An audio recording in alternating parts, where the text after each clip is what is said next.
Kamala Harris closed last night with a rally with 75,000 supporters in our nation's capital. Meanwhile, Trump went to Madison Square Garden over the weekend and caused a lot of trouble for himself. He also went on Rogan and spoke to at least 35 million people. And then we got a lot of polls. We got a lot of early vote. We're going to break it all down here on Majority 54, the podcast for the 54% of Americans who regularly vote for progress in every election and want to convince their friends and family members to join our majority. This is Majority 54. And listeners, our good friend Jason Kander has preemptively fled the country, claiming asylum, preparing ahead for Tuesday. And in his place, we have Stephen Webber, Marine veteran, candidate for office in Missouri, labor organizer, fan of the second best team in football. Stephen, welcome back. Thanks for having me, Ravi. I appreciate it. How are you feeling about this election?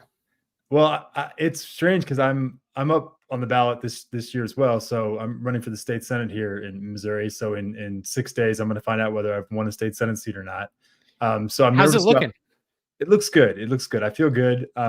So I'm torn between worrying about my own stuff, but also this sort of like overarching dread of the presidential race and what's going to happen around the country. So I'm split between being optimistic about my things and then being worried about my friends who are on the ballot other places, worried about our country. And it's a tumultuous time for all of us. Well, Kamala Harris, our vice president, is closing strong. She came up with an ad 1 hour ago with her closing message to the American electorate. Let's go to this clip. Nearly 250 years ago, America was born when we wrested freedom from a petty tyrant. Across the generations, Americans have preserved that freedom, expanded it, and in so doing, proved to the world that a government of, by, and for the people is strong and can endure.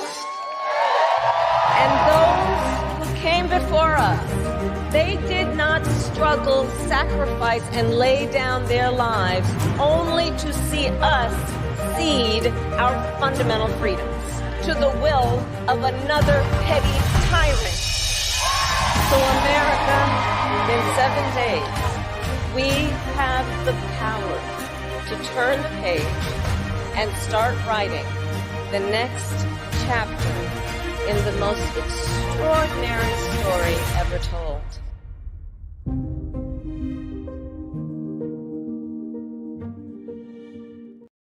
Six days, Stephen. What do you think of her decision to do a rally in the Capitol and not in a swing state?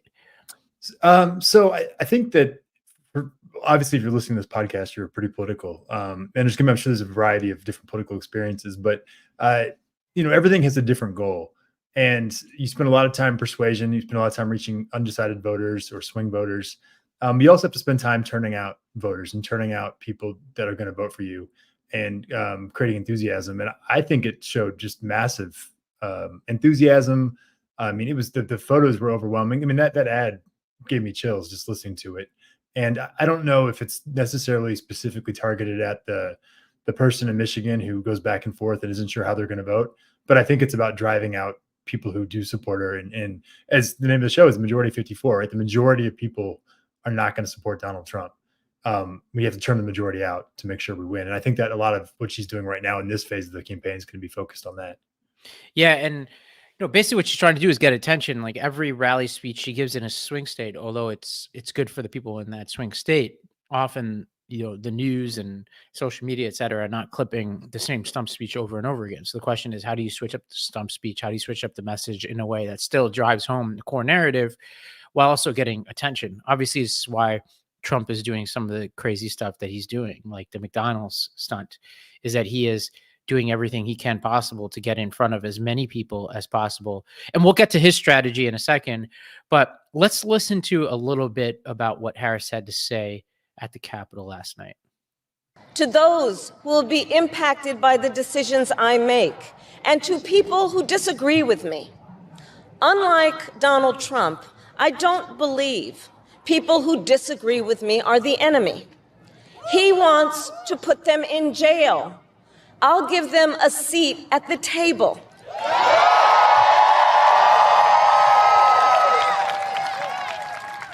I pledge to you to approach my work with the joy and optimism that comes from making a difference in people's lives. And I pledge to be a president for all Americans. And to always put country above party and self. So she's trying to close by saying, look, like, I'm not here to focus on my petty grievances, to focus on the past. And I'm actually going to be welcoming, even if you don't decide to vote for me. This was made slightly more difficult with whatever Biden said yesterday around the garbage and kind of turning around Trump's phrase about his supporters, which he explained, Biden explained / clarified / apologized for afterwards. That obviously wasn't like the best for Harris. And I also think it's an insane double standard. Like, whatever Biden said pales in comparison to what Trump says every single day. Yet there are like 1,000 articles written about Biden's comment. Meanwhile, Trump has called the country a garbage can repeatedly in the past week, and has said he wants to use the military against his political enemies. Well, I saw on Twitter 20 minutes ago, and I'm not sure when the clip was from, but him saying that people who don't support him are horrible people. Right. And saying you're not supposed to say that, but they really are, and you can't work with people like that. He said that. It's crazy. The media is covering this like it's some kind of major moment, and I'm like, spare me the crocodile tears. This is like sports flopping. It's like all these Trump supporters are like clutching their pearls right now. It's like, come on. So my gut reaction watching that clip was just how well Kamala has stepped up to the challenge.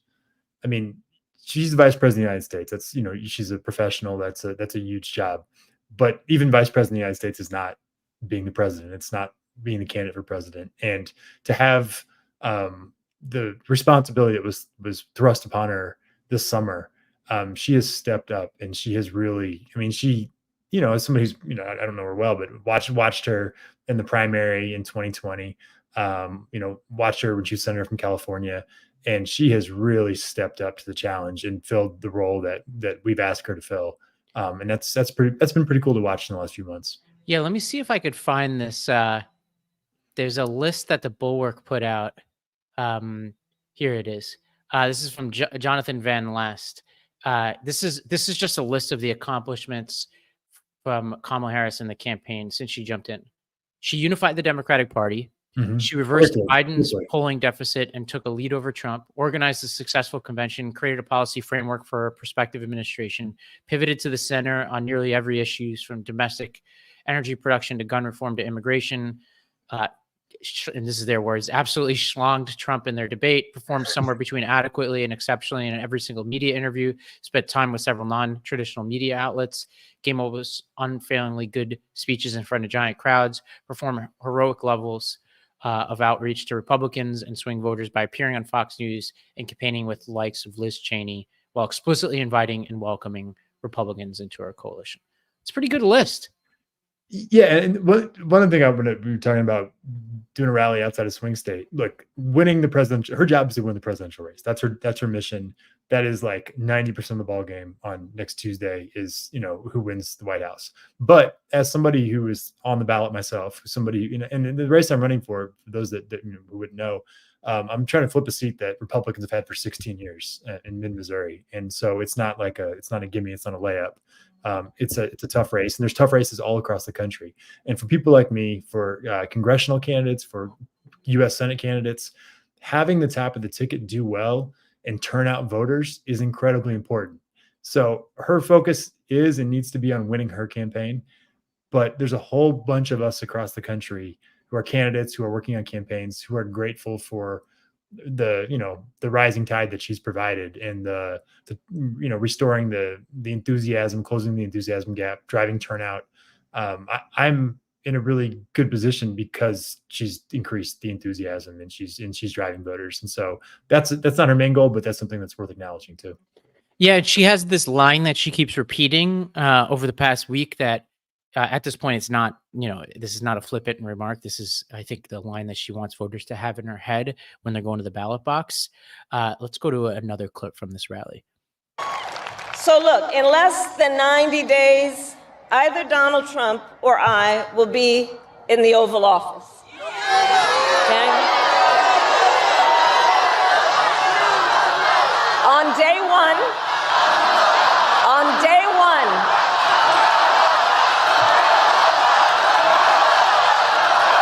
and on day one, if elected, Donald Trump would walk into that office with an enemies list. When elected, I will walk in with a to-do list full of priorities of what I will get done for the American people. And I will work with everyone, Democrats, Republicans, and independents, to help Americans who are working hard and still struggling to get ahead. I have been honored to serve as Joe Biden's vice president. But I will bring my own experiences and ideas to the Oval Office. My presidency will be different because the challenges we face are different. Our top priority as a nation 4 years ago was to end the pandemic and rescue the economy. Now, our biggest challenge is to lower costs that were rising even before the pandemic and that are still too high. So I like this to-do list versus the enemies list. I've heard her say this a few times now. I would say the contrast with Biden, just from having looked at a lot of this data and seen a lot of these focus groups, the voters want more from her on this. They want a sharper statement about how she's different. And I understand why she doesn't want to go there. Like, she's currently his vice president. And I think out of respect, she doesn't want to get any sharper on that. But I do think the voters want to hear that, at least the swing voters. Yeah. And this is when you get down into the granular detail that, unless you're, I guess, in the boiler room of the campaign, do they have polling that shows that there's, Joe Biden's from, he was referred to as the third senator from Pennsylvania for decades. And that's one of those things where you might have polling that shows that, across the country, swing voters want this, but in northeastern Pennsylvania, they love Joe Biden and and they're at a place where they're fighting over literally vote by vote, hundreds of votes by hundreds of votes in Pennsylvania. And so I've gone back and forth with some friends on that too. A lot of friends are like, she needs to draw a sharper contrast. And I'm wondering how much of that is really hyper targeted to very specific communities, and mostly in Pennsylvania and maybe, Michigan or something like that. Yeah. Here's what I would like to see. It. She still has time. And I think there's some venues where this could really work for the final stage of this campaign. She could do it in a respectful way. And she has done it in a respectful way. It's just not a memorable way. I think I think the clip she did a little, she said, my presidency will be different because I have my own experiences. And I think that was kind of a respect. That was a sort of a distancing. But, you got to assume that most people are going to digest that, not, whatever comes after that, right? Like, she's going to have the distillation of okay, what are my experiences? What are my plans, et cetera. I've heard her get this question multiple times, most famously on The View, which I think people view as one of the down moments since she jumped into the race, where she really couldn't name anything where she would deviate from Biden. Let's pretend she goes on the Rogan show, which we'll talk about in a second, and she gets asked this. What I would do in her position, and I suspect they may, is have her say, look, the first part of what she said, which is, I am proud to have served, but it will be different. And then get really a couple of lines about what's different, just make it real for people, and, slip in something there to be being vice president and president are not the same things, which she has said at various points, but I think she really needs to hammer that home and be look, I have been the vice president. That is a different role than president. As president, there are a whole bunch of things that I haven't done because it's not my role as vice president. Here are a few of them. And go out there. And I think the other question that you see voters wanting an answer from her is why she's changed her position on things. Now, I think this is overblown a bit, but I think it's an opportunity because, who are we applying to? Trump has 5 positions on Obamacare in one sentence, or Right. abortion, right? But people are holding her to a different standard, and in 1 week we can't change that, right? So Right. she's got to clear that bar. So what is the question she's got to answer there is, well, okay, she says I haven't changed my values haven't changed, right? Just another couple sentences would be like, what has happened? Well, I've been vice president. I've seen more of this country.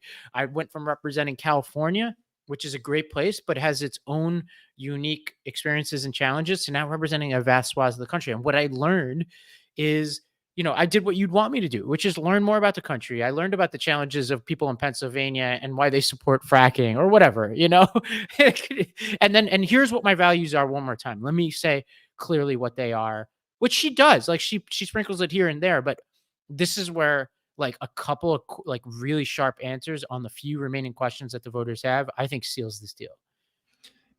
Yeah, and that's a really good point. Like there's a difference between having 5 different positions in one answer one night and changing on a position, evolving on specific things over a period of 4 years when you have new information and new experiences. Right.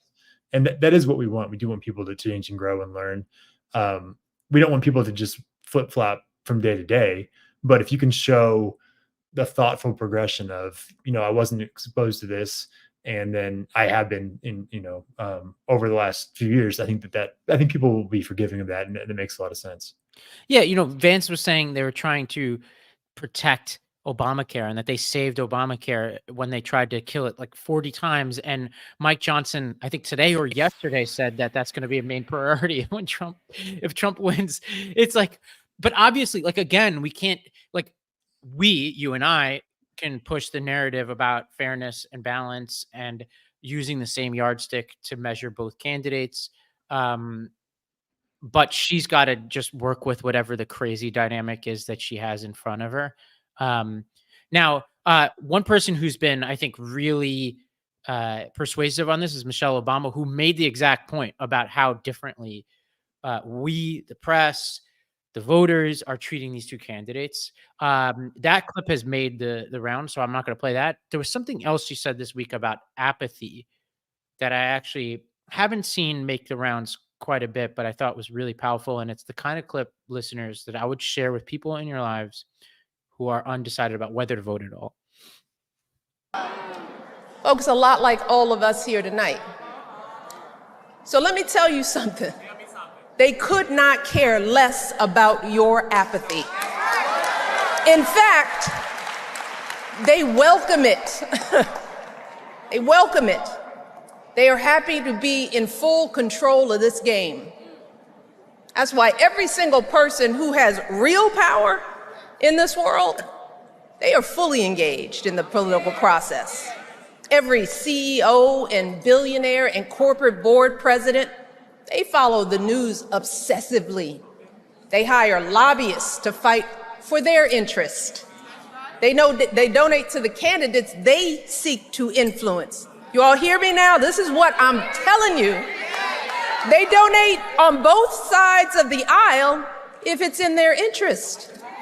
And you better believe that they vote in every single election because they know how critical elections are to maintaining and building their power base.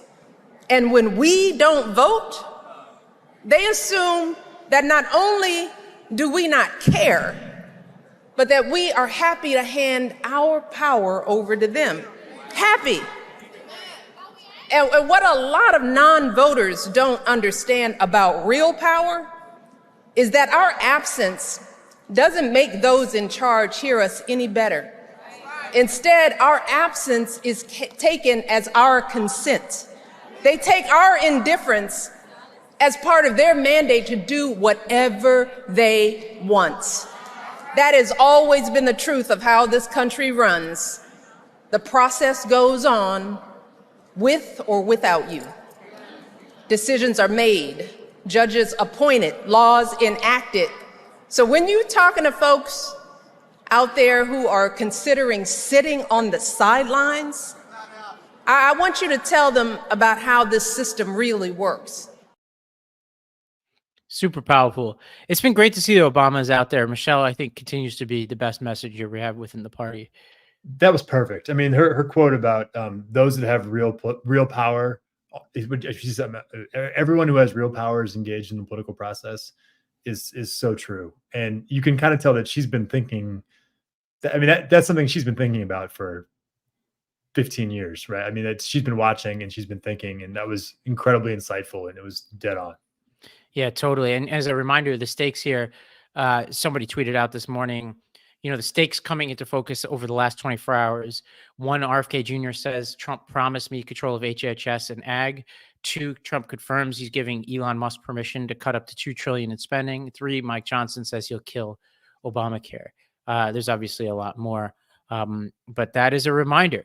We're going to take a quick break. When we come back, we're going to talk about how the 2 sets of closing arguments are really shaping up. We're going to talk about Trump going to MSG, to Rogan, and then we are going to look at some polls and early vote.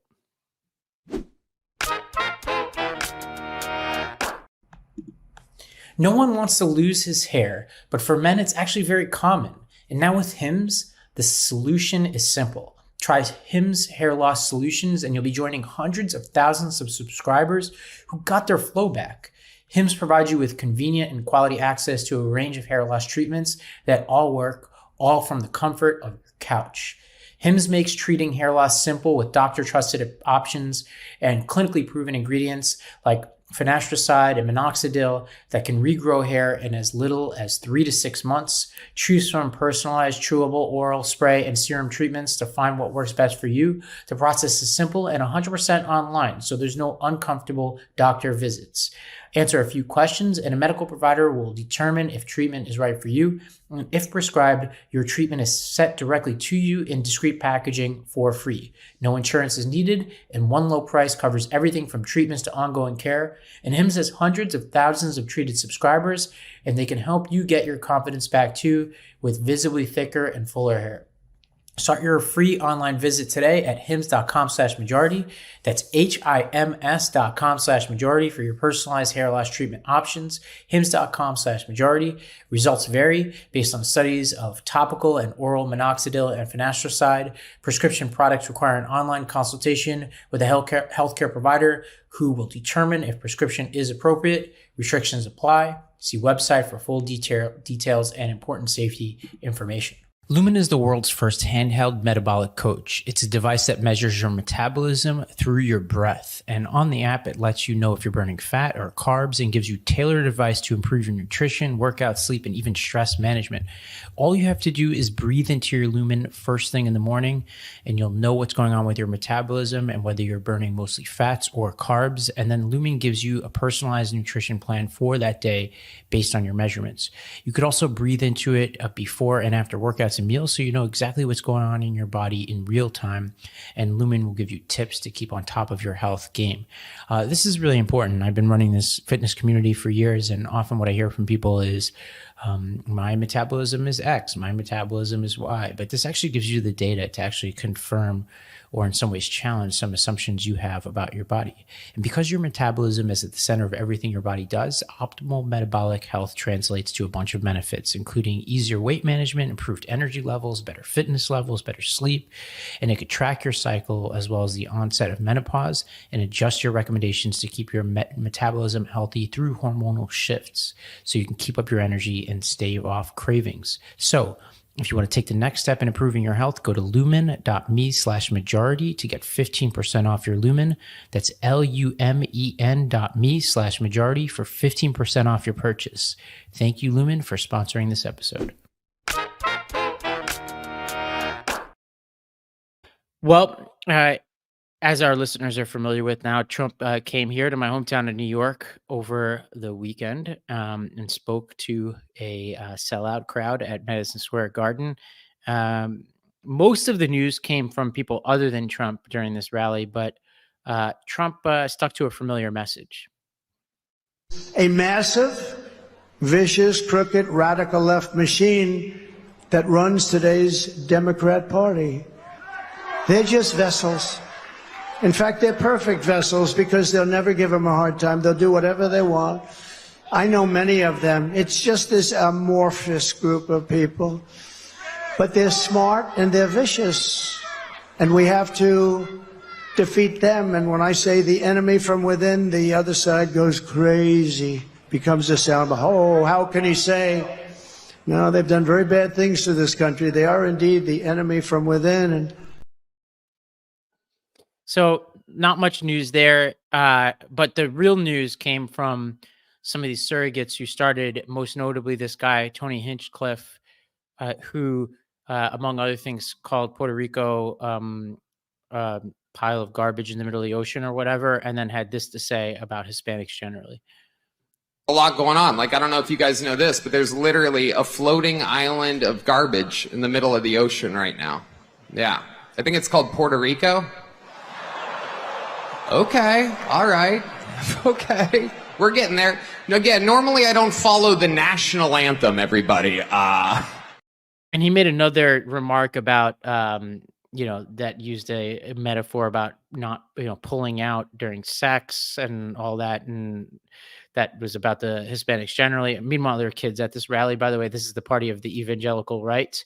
While he was doing this, Stephen, Harris was in Pennsylvania that day, among other things, unveiling her policy towards Puerto Rico.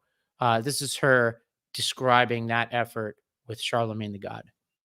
Well, while he was at MSG yesterday, while he had the rally at MSG and he had people up there insulting Puerto Ricans and black people and Jewish people, you was actually in Philly reaching out to the black and Latino community. Well, yes, and it just turned out, Charlemagne, to be a real coincidence, but again, pointing out a stark contrast between he and I.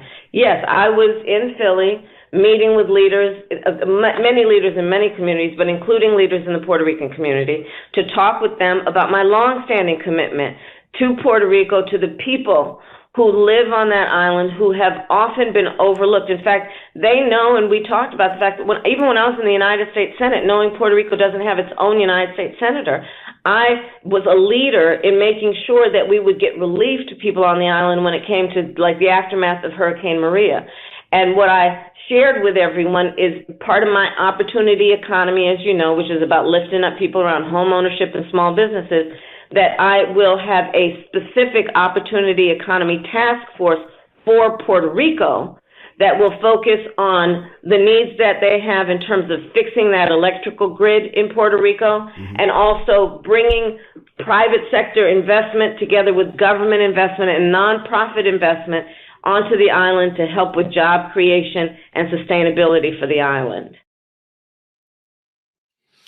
Well, contrast could not be clearer, and Trump and his team have been trying to clean this up. So in a rare moment, his campaign apologized. He got criticism from Rick Scott. A lot of congressional candidates around the country freaked out about this, which is important because a lot of what the right is trying to do is be like, the left can't take jokes, right? Well, it's not about the left. Your own people are freaking out about this. We could talk about what's a good joke or a bad joke. I'm not here to do any of that pearl clutching right now. I'm just saying this was not a wise political thing to do and pissed off a lot of Puerto Ricans. You have people like Mark Anthony and, tons of other people, Jennifer Lopez, et cetera, huge followers. This election comes down to Pennsylvania, and one of the 5 most famous athletes of all time from Pennsylvania is Roberto Clemente, a Puerto Rican who literally died when playing for the Pittsburgh Pirates. He was still an athlete, still playing in Pittsburgh, and he died in a plane crash when he was going back to South America to take supplies to people that had been hurt in, I think it was a hurricane or an earthquake. And so if you talk about just walking right into, we're talking about fighting for hundreds of votes in Pennsylvania, not a smart move. And, I've been around enough campaigns, there's no way that they put a comedian out there before a former president of the United States and didn't have any idea what he was going to say. No, we know this because it's reported that they vetted the remarks and took out, they were using, they used the C word to describe Harris. They took that out, but they left in these remarks. Right.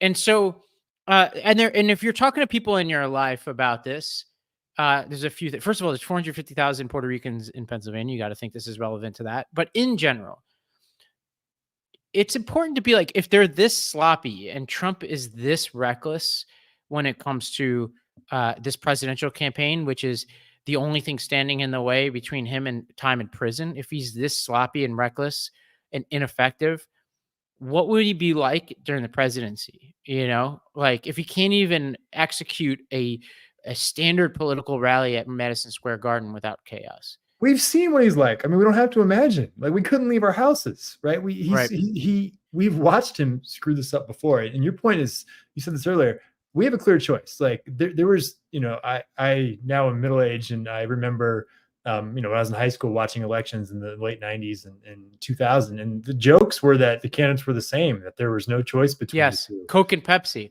Right. The Nader knock. That's how that's how it was framed. And that's what people complained about. And this is as clear a choice as the American people have ever had. Yeah, I agree. Now, the thing about what you say is, like, you remember what it was like. I agree.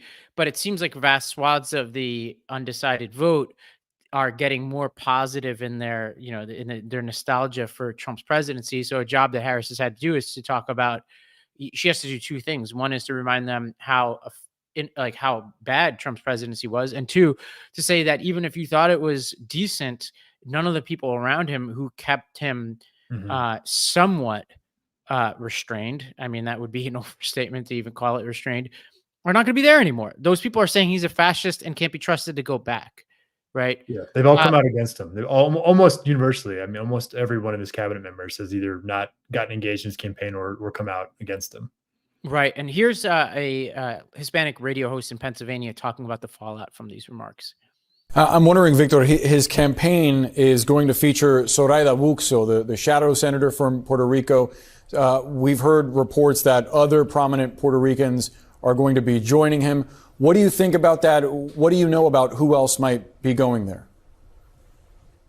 I haven't heard of anyone else being there, but I'll tell you this. None of those people matter. It's all about number one. Until Donald Trump doesn't himself acknowledge the fact that this was wrong, that this is unacceptable, that we will not tolerate this, I don't think none of that matter. He can bring anybody he wants from Puerto Rico, and I've heard it from my audience. It's too late now. He needed to say something right away that night or the day before or the day after, and he hasn't done it. By now, he can bring anybody he wants from Puerto Rico, and it's not going to make a difference. Well, that's the standard, is like, can Trump address this? He was recently asked about his rally in Madison Square Garden and these remarks. And I can't imagine it's a big deal. I've done more for Puerto Rico than any president, I think, that's ever been president. So we didn't get our apology there. Nikki Haley, who it's, you know, hard to know where she's going to be on any given issue. You know, she's kind of seized on the sort of tenor of Trump's campaign generally to, I guess, critique Trump. And this clip is making the rounds. But they also need to look at how they're talking about women. I mean, this bromance and this masculinity stuff. Oops. Well, we lost part of that. But, you know, you get it. She was. I mean, you think?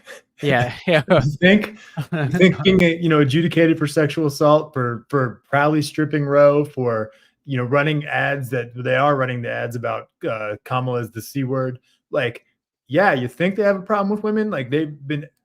I am aghast that anybody is supporting Trump, or why any woman or why any person of color, everything he said is just beyond me. I don't understand it. Yeah, well, you know, it's easy to sort of critique what Trump is doing, and there's a lot to critique, but there is a scary reality to Trump that Nate Cohn wrote about today, which is if sporadic voters turn out, Trump will win. That's what Cohn's assessment is, and that I agree with it. Yeah, he put together this chart that essentially shows people who say they're definitely going to vote, Harris wins those people. People who are likely to vote, it's kind of 50-50. And then you go all the way down, Trump's winning greater percentages of people who have who both say they're not going to vote or are undecided if they're going to vote or are less likely to vote. And have lower voting histories. And a big chunk of those people are men, and particularly young men who have some of the, who are the least reliable voters out there. Like, I was looking at the numbers today, you know, there's like a 10 to 15% split between young women voters and young men voters in turnout in most elections. So what Trump needs to do is turn out more of those young men who happen to vote, who happen to support him, and you could see it in his strategy, right? He left a rally of Michigan voters waiting so he could go on the Rogan show. And it's easy to critique that, but he had at least 35 million views on that. Which and I watched the whole freaking 3-hour thing, and I know God people bless don't you want for to. that. Yeah, I know people want to hear it, but it's effective. Like there are a million things I could critique Trump on, but he did what he needed to do in that interview. There were some less flattering moments, but before we even get there, the subject of whether Harris should go on Rogan has been a big debate. Trump and Rogan actually discussed it. Here's a clip from that exchange. Let's put aside the debate stuff. I think I was baffled, honestly, that Harris's team, when they initially reported that she was going to decline it, because of two things. One is Rogan is not a hard interview. Even if he's not aligned with her, he's not going to push back that much. Two is something like the last data I showed like 70 something % of Rogan's audience have a favorable opinion of Trump, and like it's in the teens for Harris. So it's straight offense. Never mind the fact that for these interviews, a lot more people tune in. Independent, sporadics, maybe even your supporters. He doesn't get 35 million normally, right? So like when a big guest like Trump was on or Harris is on, it'll attract a lot of other people. And for her, when do you get 3 hours to talk to 35 million people? Or even let's say those people listen to half or a third of the interview. It gives you an opportunity to just express yourself and show people that you're not afraid. So I still hold out hope that she can do this interview. It hasn't been reported that it's completely off the table. I know Vance is going on today. Yeah. So what you're saying when you say that it's straight offense is that if 70% of the people already listened to it or against her, and there's 15% that are for, 15% that are undecided, there's basically nothing she can lose. Right? She can't screw anything up. What she can do is she bad can clip here and there, but who cares? Yeah. There's not. I mean, like the folks listening are overwhelmed. But what she can do is she can make gains. She can cut into Trump's vote share there. And so if she leaves going from 15 to 22, 23% support, that's people that are coming straight out of votes for Trump.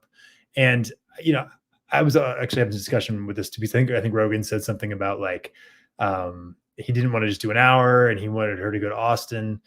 And I think my initial reaction was probably the similar to most people listening to this, is like, who the hell does this guy think he is? Like, she's running for president of the United States. I'm sorry that you get an hour rather than 3, and you can travel to her.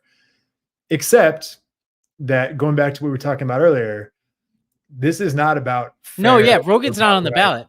The question isn't who Rogan is. Right. This is about winning. And if the answer is if it helps winning to fly down to Austin, Texas, whether it's it's not fair, it's not respectful, but it's about winning at this point. It's about nothing else than that. And if she can get 800 more votes in Pennsylvania and 500 more votes in Michigan and 500 more votes in Arizona, it's probably worth doing.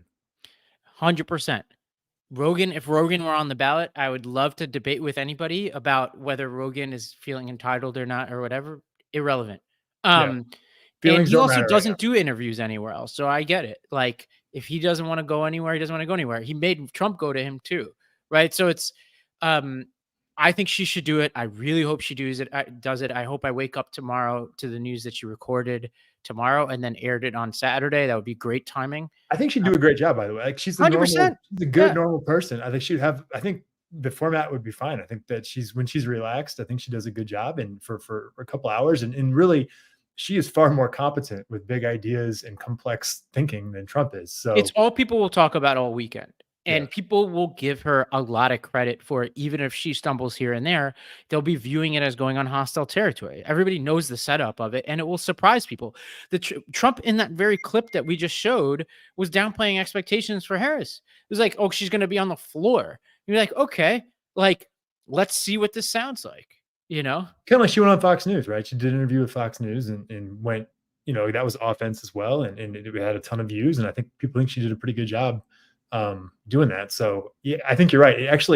it's a phenomenal opportunity to complete control the message in the last weekend of the campaign. Yeah, I swear to God, I'm refreshing news sites, just hoping I see the news that she does it. Uh, and I'm honestly baffled by the decision not to do it. Like, I get that you have a schedule, but 35 million people is many, many more people that are going to see anything that you're going to do anywhere else between now and the election.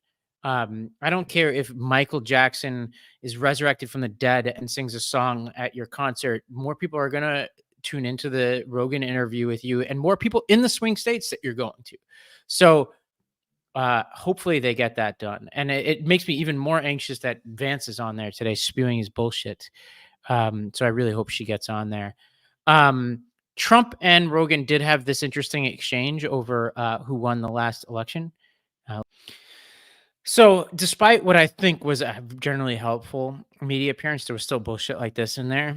And I think like Rogan let him get away with everything. And again, Rogan lets everybody get away with everything. So it's not, of course, I think he's more favorable to Trump and RFK. He says basically as much, but this one clip is making the rounds, and I don't think this particular clip helps Trump very much. I almost lost it at a forum. We did a forum the other night. They were asking about, photo ID laws here in Missouri and voting rights, and just the gaslighting of on a scale that I've never seen as an American, in terms of this guy tried to organize a plan to steal the election with the electors and, submit fake electors, and they're out there. And people need to, I'm trying to, Trump is going to declare victory on election night. Like, that is going to happen. Yeah. And he's already doing it. He's already talking just these vague things about fraud in Pennsylvania. There needs to be enforcement. He's going to allege, with no specifics like he did there, random things like, intelligence agents are saying things are happening in Michigan or Arizona. Like, all this stuff is going to happen. And I think that the week after the election and the couple weeks after the election are going to be some of the most important weeks in modern American history, because he is not going to concede. Like, he's not. And we're going to have to not just win on election day, but we're going to have to defend that win on a whole bunch of different ways, in courts, on the media, for weeks following the election. And it's infuriating, and it's terrifying. Well, let's shift gears and talk quickly about what we know about the vote so far. I had a really good conversation with Tom Bonnier from Target Smart earlier this week, and folks can go to the Lost Debate feed to listen to that, where we broke down in detail the early vote. But top line here is that the Sun Belt versus the blue wall states, as we call them, is the dynamic I'm seeing in the early vote right now. Meaning, Nevada, Arizona data, you have to really try hard to see good news there for Democrats. Nevada in particular, where people who are very trustworthy on these issues, like John Ralston, are pointing out what the data is very obviously showing, which is that the Republicans are turning out for in-person early vote, and even in the case of Nevada, mail-in. And Democrats are underperforming where they traditionally are now. And in the case of Nevada, Clark County, which has these mail-in votes, are just lagging. Like, Clark County is generally lagging the rest of the state in the rural areas that Republicans vote in. There are all kinds of explanations as to why that could be the case, including that they mailed the ballots out late this year. But at the moment, the data is not good there. Arizona doesn't have great data so far either. But on the other hand, some of these other states, Michigan and Wisconsin, we have incomplete data there because they don't report everything you need, but we have huge gender skews there and really good turnout in certain core cities like Milwaukee and in Detroit. Pennsylvania, Democrats currently have a 380,000 vote lead in terms of just registered Democrats turning in their ballots versus Republicans. This is good, but it lags where we were in 2020, which, as we've talked about on this podcast, is what we expect, right? They had a higher percentage at the end of early vote, or what the equivalent in Pennsylvania is of early vote. They don't have actually traditional early vote. But this is still really good. Like, the standard isn't meet the pandemic level when Trump is telling his people not to turn out. The standard is, do, have some kind of cushion heading into election day is pretty good sign.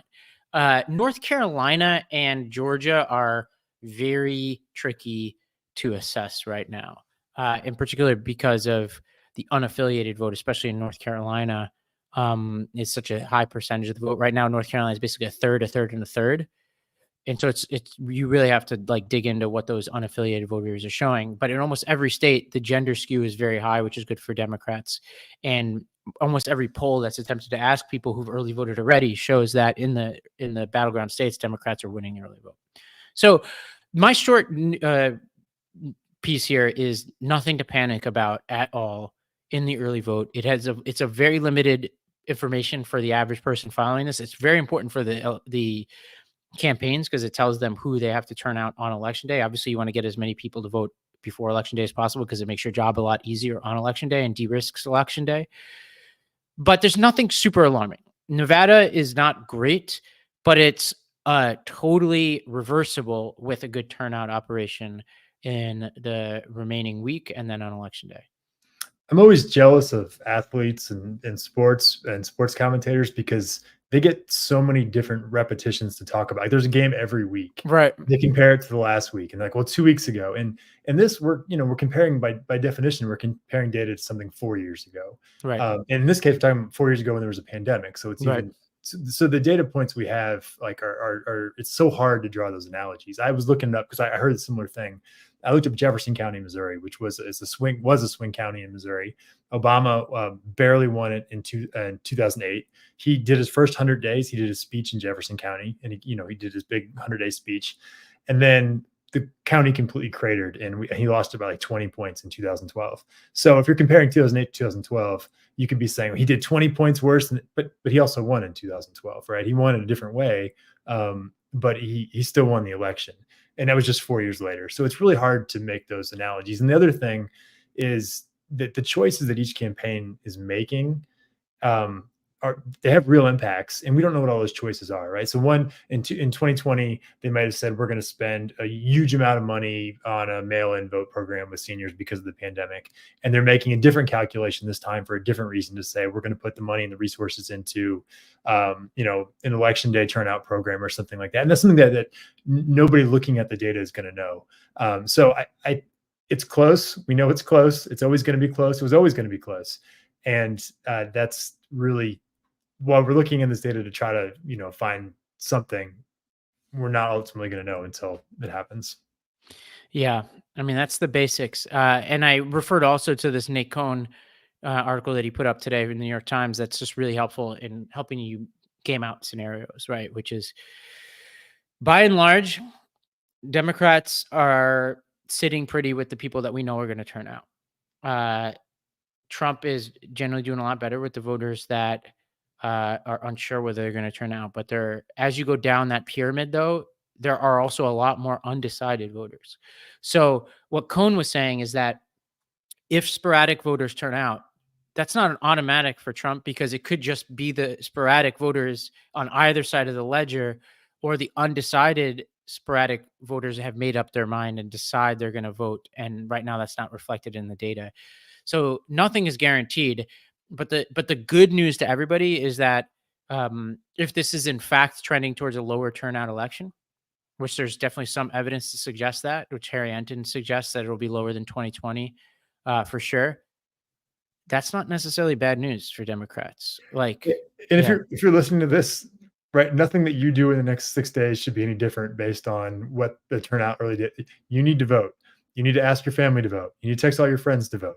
If you have an opportunity to volunteer this weekend, whether it's a presidential race in the battleground or a local race, you should volunteer and not like, if you're listening to this, for all of us at this point, and pretty soon it literally is all of us, even the candidates themselves, it's just, there's nothing else to think about. You just have to do the basic things and we're going to do them no matter what. So, I've got family in Pennsylvania. Actually, my family's from there.